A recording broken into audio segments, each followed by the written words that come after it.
WhatsApp guys, welcome back to the new video.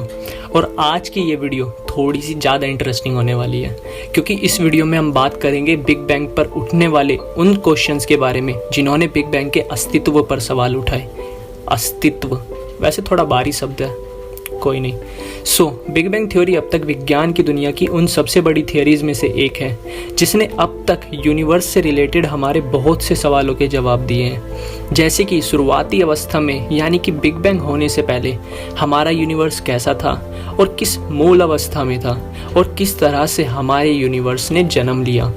Big bang के according शुरुआती अवस्था में हमारा यूनिवर्स एक वन डायमेंशनल पॉइंट में समाया हुआ था, वही वन डायमेंशनल पॉइंट जिसे हम ब्लैक होल की सिंगुलैरिटी के नाम से जानते हैं। बिग बैंग थ्योरी हमें ये बताती है कि किस तरह सिंगुलैरिटी में एक्सप्लोजन होने के कारण हमारे यूनिवर्स ने जन्म लिया और किस तरह से यूनिवर्स में स्टार और गैलेक्सीज का निर्माण हुआ। पर यहाँ पर अभी भी ऐसे बहुत से सवाल हैं जिनका जवाब हमें बिग बैंग थ्योरी से नहीं मिलता, जिनमें से सबसे पहला सवाल है infinite mass within zero volume. According to big bang theory, before big bang singularity जिसमें हमारा पूरा यूनिवर्स समाया हुआ था, उसका मास इन्फिनाइट था गाइस, यानी कि उस वन डायमेंशनल पॉइंट में जिसे देखा भी नहीं जा सकता, उसमें इन्फिनाइट मास यानी कि हमारा पूरा यूनिवर्स समाया हुआ था। But the volume of that singularity was zero.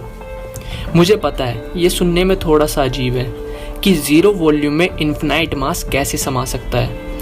चलिए इसे समझने की कोशिश करते हैं। अब सोचिए कैसा होगा अगर मैं आपको ये कहूँ आपको एक क्यूब में वाटर स्टोर करना है जिसकी लेंथ, ब्रेथ और हाइट सभी डायमेंशंस जीरो है। तो आप कहोगे कि ऐसा क्यूब तो एग्जिस्ट ही नहीं करेगा जिसकी सभी डायमेंशंस जीरो हो। ठीक इसी तरह सर स्टीफन हॉकिंग ने भी यही कहा कि आज जिस यूनिवर्स में हम रह रहे हैं और जिस ब्रह्मांड का हम हिस्सा हैं, उसका जितना भी मास था वो एक पॉइंट में समाया हुआ था। तो सोचिए दोस्तों, इतनी सारी गैलेक्सी, इतने सारे स्टार का मास एक पॉइंट में कैसे समा सकता है जिसकी लेंथ, ब्रेथ, हाइट सभी जीरो हो। यानी कि एक ऐसा पॉइंट जिसका वॉल्यूम जीरो हो, उसमें इतना सारा मास कैसे समा सकता है। इसीलिए हम इस क्वेश्चन को बिग बैंग थियरी का ड्रॉबैक मान सकते हैं। Now another fact that big bang theory can not explain is loophole of time in big bang. According to big bang theory, before big bang there was no time. So guys, if there was no time, then how explosion happen in singularity? If there was no time, so in the absence of time, no action can occur. And guys, according to Big Bang theory, initially temperature of that singularity was infinite. अब जबकि big bang की theory के according temperature infinite था, तो हम अपनी आधी अधूरी नॉलेज के बेस पर भी ये कह सकते हैं कि जहाँ टेम्परेचर होता है वहाँ मोशन भी होता है। अगर इनिशियली सिंगुलैरिटी में बिग बैंग होने से पहले मोशन था, तो उस मोशन की वजह से कुछ ना कुछ एक्शन भी हुए होंगे। और गाइस, जहाँ एक्शन और मोशन हो वहाँ टाइम जीरो नहीं हो सकता, यानी कि बिग बैंग होने से पहले टाइम एग्जिस्ट करता था, तभी सिंगुलैरिटी में मोशन और एक्शन हुए होंगे। इसलिए ये मानना थोड़ा सा मुश्किल है कि before big bang time exist नहीं करता था। Now another fact that big bang can not explain is explosion in big bang. Sir Stephen Hawking के अकॉर्डिंग सिंगुलैरिटी में एक्सप्लोजन के बाद से ही हमारा यूनिवर्स 3 × 10⁻28 मीटर पर सेकंड की स्पीड से एक्सपेंड कर रहा है। ये स्पीड ऑफ लाइट से भी 10⁻18 टाइम्स ज़्यादा है।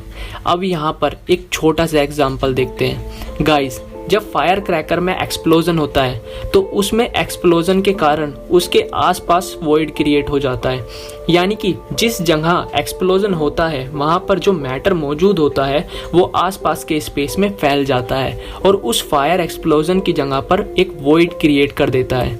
अब सोचिए दोस्तों, ठीक इसी तरह जब बिग बैंग हुआ होगा तो उसके आसपास भी वॉइड ज़रूर क्रिएट हुआ होगा। और हम जानते हैं कि बिग बैंग से पहले हमारा यूनिवर्स एग्जिस्ट ही नहीं करता था, तो बिग बैंग होने के बाद उस वॉइड को भरने के लिए कोई भी एक्सटर्नल प्रेशर भी नहीं था जो उस वॉइड को भर सके। बट गाइस, आज तक हमारे यूनिवर्स में कोई भी इतना बड़ा वॉइड ऑब्जर्व नहीं किया गया है जो कि बिग बैंग जैसे बड़े एक्सप्लोजन को explain कर सके। Guys, I hope so you will like this video and don't forget to subscribe to SIT and you can also follow us on Instagram and Facebook. So thank you.